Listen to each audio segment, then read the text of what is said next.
19. tjedan mozga posvećen je strahu, sigurnosti i uzorima. Mozak i su najčudesnije tvorevine svemira. Ipak mozak se boji. Mi se bojimo mozga. I normalno je da u današnje doba kada stvaramo umjetnu inteligenciju se pojavljuje čitav niz novih pitanja. Hoće li umjetnu inteligenciju biti strah? Može li čovjek dobiti umjetni mozak? Treba li ljudski mozak biti uzor umjetnoj inteligenciji ili obrnuto? Hoće li čovjek ostvariti osobnu i društvenu sigurnost koristeći svoj ili umjetni mozak?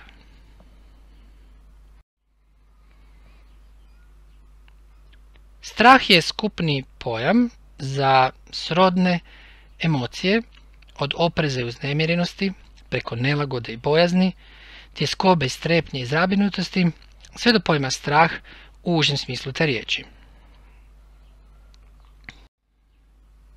Različite su osnove straha: anatomske, hormonalne, fiziološke, epigenetske, mikrobiološke. I uloge straha su različite.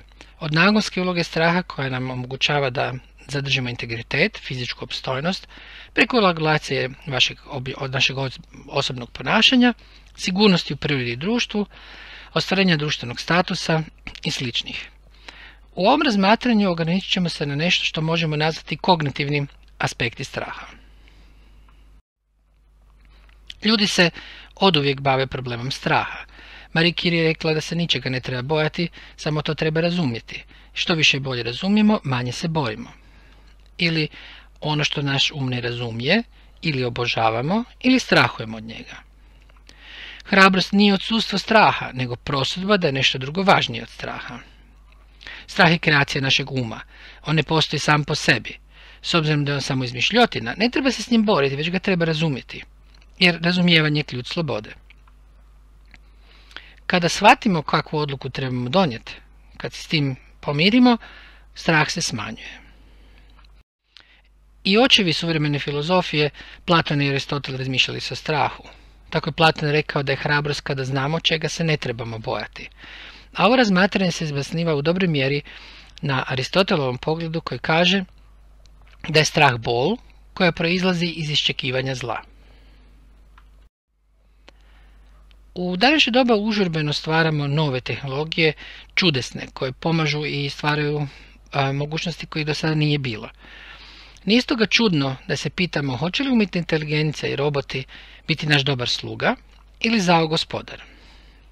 Prije 40 godina Dmitrij Ugrin-Šparac, profesor matematike na Elektrotehničkom fakultetu u Zagrebu, jedno jutro zimsko, pišući izvod matematički na ploču, odjednom se okrenuo studentima i rekao: zamislite, mediji pišu kako će čovjek stvoriti umjetnu inteligenciju koja će njega uništiti. Kakva je to glupost, rekao je profesor Šparac. I mi studenti smo mislili da će nam sada napraviti jedan matematički izvod koji će pokazati da inteligencija ne može stvoriti umjetnu inteligenciju veću od svoje. Na naše iznenađenje profesor Šparac je rekao: naravno da će istrijebiti ljude, pa to je evolucija. Može li zapravo čovjek dobiti umjetni mozak? Ili je to samo pitanje znanstvene fantastike? Može, i mi to već danas imamo. U svojim telefonima imamo umjetnu inteligenciju koja prepoznaje lica, koja prepoznaje govor. U donošenju financijskih i pravosudnih odluka sve se više prepušta umjetnoj inteligenciji. No, mi mislimo na nešto konkretnije, fizičkije. Tako, brain-machine interface ili sučelje između računala i mozga je godinama već priznata grana znanosti i inženjerstva. Moždani implantati koje danas već ugrađujemo pomažu u smanjivanju težih neuroloških oboljenja poput Parkinsonove bolesti ili epilepsije. No, mi mislimo na nešto još konkretnije. Pa već imamo eksperimente koji su umjetne neurone štakora, odnosno proizvedene u laboratoriju neurone štakora, putem interneta povezali s umjetnom inteligencijom. Ili eksperimente koji potiču biološke stanice neurone da srastu sa poluvodičkim komponentama s čipovima. Znači nije pitanje možemo li to napraviti, to je sada pitanje dana, no kako ćemo to napraviti? Pri tome strah je zanimljiva pojava. Zašto bi strah bio važan? To je samo jedan osjet. Je li on štetan i kakve posljedice straha ako se pojavi u umjetnoj inteligenciji možemo očekivati. Strah je jedna od 7 osnovnih ljudskih emocija, pored iznenađenja, radosti, tuge, ljutnje, gađenja i prijezira. Ako bismo krenuli od Aristotelovog pogleda na strah, mogli smo reći da je to bojazan, da će nam se dogoditi nešto neželjeno. Pri čemu neželjeno je ili bolno ili štetno. Bolno u smislu nelagode za tijelo, duh ili a štetno da će nam smanjiti naše mogućnosti u budućnosti. Materijalne, intelektualne, emocionalne, fizičke, društvene mogućnosti koje danas imamo će biti manje. Toga nas je strah. Imamo bojazan. A što je bojazan? Pa bojazan je mogućnost da se to dogodi. Takva neželjeni ishod. Ali mogućnost čiju vjerojatnost ne možemo odrediti. Dakle, nesigurni smo. Jer ako sigurno znamo da će se dogoditi nešto neugodno, nešto neželjeno, strah će najčešće zamijeniti neka druga emocija, poput ljutnje ili tuge. Strah nas zapravo tjera da izbjegnemo to anticipirano, očekivano, neželjeno događanje. Tako da poduzmemo neku akciju ili da je ne poduzmemo. To pak može biti štetno za nekog drugog ili za nas same. Na primjer, ako se ja bojim da ću sutra biti gladan, možda ću danas napraviti takve zalihe hrane da će već danas netko biti gladan. Odnosno, ako se strahujem da ću sutra biti gladan, mogu se danas toliko prejesti da mi bude zlo. Zbog te nesigurnosti u vjerojatnost da se događaj dogodi, da li ćemo djelovati, kako ćemo djelovati, u kojoj mjeri i u kojem intenzitetu je zapravo nepredvidljivo. Zbog te nepredvidljivosti najčešće nastaje šteta za nas ili druge. I u tome leži problem. Dakle, hoće li umjetnu inteligenciju biti strah? Ta ona je logična, ona je lišena emocija. Kako bi nju moglo biti strah? Pa ja mislim da može, jer ako smo definirali da je čovjeka strah zato što osjeća opasnost, mogućnost ugroze, a ne može izračunati vjerojatnost da se ona dogodi i zbog toga reagira nepredvidljivo, slično je kod umjetne inteligencije. Naime, umjetna inteligencija počiva na strojnom učenju.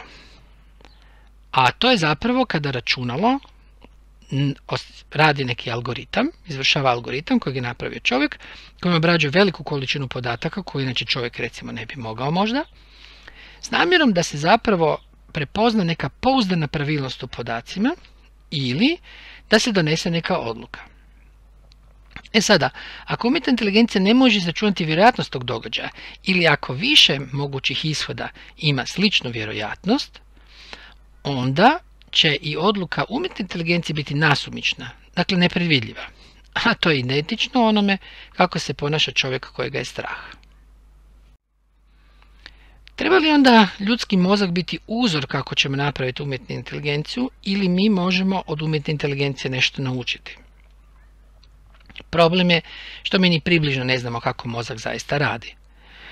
Jer apstraktni misaoni procesi koji čine veličinu mozga su daleko složeniji od recimo apstrakcija u jednom računalu. Mi u računalu imamo apstrakcije poput drivera, datotečnog sustava, procesa, multimedijskih tokova, prozora. Sve te apstrakcije računala se ne mogu opaziti, one se ne mogu mjeriti. Ne postoji instrument koji možemo prepoznati apstrakciju primjerice multimedijskog toka ili procesa ili datotečnog sustava. Apstraktni slojevi u ljudskom umu su još složeniji i ne postoji način da ih mi opažamo izravno. I zato je to vrlo složeni problem, shvatiti kako radi ljudski um. Intuicija i inovacija su zapravo uz sav naš trud potpuno neobjašnjive. Čemu služi kako nastaju na što utiču emocije? Pa mi smo dugo vremena vjerovali da se emocije nalaze u srcu čovjeka. Do jučer smo vjerovali da se nalaze u mozgu. A sve više znanstvenih istraživanja koje pokazuju da zapravo emocije imaju svoje porijeklo, svoje potiču iz mnogih različitih dijelova našeg tijela. I na kraju svijest, taj najveće čudo univerzuma i sposobnost ljudi da imaju metakogniciju ili emocionalnu inteligenciju, veću ili manju, su totalni misteriji. Novija istraživanja ukazuju da možda svijest je zapravo fuzija naših senzora. Znači, osjetilne informacije kada se međusobno zbroje i obrade zapravo čine određenu razinu svijesti. Kako umjetna inteligencija počiva također na algoritmima i to puno jednostavnijim nego što su ljudski, ona ovisi o primjerima koje damo iz kojih će učiti. Tako da mi nikad ne znamo zapravo kako ona donijela zaključak. Poznat je eksperiment u kojem su umjetnoj inteligenciji dali slike vukova i pasa sa namjerom da je nauči da razlikuje vukove od pasa. I onda su istraživali zašto je psa Haskija klasificirala kao vuka. I ustanovili da je to zbog snijega koji se nalazi oko psa na fotografiji. Znači, obje inteligencije, i ljudska i umjetna, uče na primjerima. I to iz okoline. I pri tome im je jako važno da im netko kaže što je dobro ili loše, moralno ili nemoralno, ispravno ili pogrešno. Hoće li čovjek ostvariti osobnu i društvenu sigurnost koju toliko težimo, koristeći svoj ili umjetni mozak? Naime, u složenom svijetu koji smo stvorili, u kojem je jako teško donositi odluke i predviđati budućnost, sve su češći pozivi da umjetnoj inteligenciji prepustimo upravljanje društvom, jer se nadamo da će ona moći odlučivati pravednije. No problem je u tome da je čovjek taj koji umjetnoj inteligenciji mora dati pravila, ili primjer iz kojih će ući što je moralno. Pa tako je poznat jedan eksperiment na Massachusetts Institute of Technology, u kojem su pokušali vidjeti u kojoj mjeri se ljudi svijeta slažu što je moralno. Uzeli su primjer samovozećeg automobila koji će autonomno u djeliću sekunde morati odlučiti u nekakvoj iznenadnoj, nepredviđenoj situaciji da li da spasi putnike ili one na cesti, pojedinca ili grupu, stare ili mlade. Dobrovoljci iz 233 zemlje donosili su 40 milijuna odluka radeći taj eksperiment i istraživači su ustanovili da zapravo se ljudi ne mogu složiti oko toga što je moralno. Znači, ne možemo se složiti što je moralno, moramo umjetnu inteligenciju poučiti što je moralno kako bi ona bolje od nas odlučivala. Dakle, zadaci, zaključci, odluke i ponašanje i čovjeka i umjetne inteligencije ovise o treningu, o obrazovanju i odgoju, o davanju znanja, vještina, inteligenciji i davanju moralnog kompasa. Iako umjetna inteligencija danas vrlo solidno može baviti mnoge poslove koje je do sada mogao samo ljudski raditi, ona je specijalizirana za jednu funkciju. Univerzalna inteligencija kako posjeduje čovjek je još daleko izvan našeg dosega. Kako bismo takvu inteligenciju jednog dana napravili, trebali bismo jako dobro razumjeti kako stvarno radi ljudski mozak i ljudski I tu su nam potrebni kapitalni pomaci, jer smo sada na samom početku. To nam je važno ne samo zato da bismo znali konstruirati umjetnu inteligenciju, nego još i više zato da bismo je znali na pravi način koristiti. Razumijevanje svih aspekata straha o tome je posebno važno. Strah kao fenomen, straha koga gledamo iz kognitivnog aspekta kao nesigurnost, predviđanja budućih događaja i uzrok da se onda reagira nepredvidljivo, potencijalno i štetno, izuzetno je važan i za razumijevanje ne samo ljudske inteligencije, nego i umjetne.